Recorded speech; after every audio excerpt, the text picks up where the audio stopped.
तर त्याच व्हिडिओच्या कमेंटमध्ये शेतकरी दादाने हा प्रश्न विचारला आहे की हे सॉईल कवर झाडाच्या बुंद्यापाशी घालतात, तर मग झाडाच्या बुंद्यापाशी खत टाकले तर झाडांना खताचा कोणता साईड इफेक्ट तर होणार नाही ना? बिलकुल होणार नाही, कारण मी या सॉईल कवरबद्दल खूप वेळा सांगितलं आहे की फक्त सूर्याचा प्रकाश तो मध्ये जाऊ देत नाही, सोबत तो हवा आत बाहेर जाऊ देतो, पाणी आत बाहेर जाऊ देतो.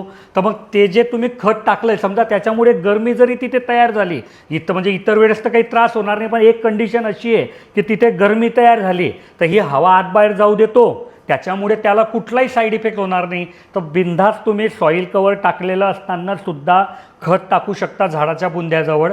त्याचा सॉईल कवरवर आणि झाडावर कुठलाही दुष्परिणाम होणार नाही.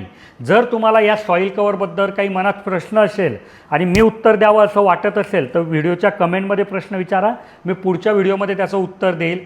सोबत हे सॉईल कवर विकत घ्यायचं असेल तर आमचे इंजिनियर ह्या नंबरवर सकाळी 8 ते संध्याकाळी 6 उपलब्ध असतात, त्यांना तुम्ही कॉल करू शकता. धन्यवाद.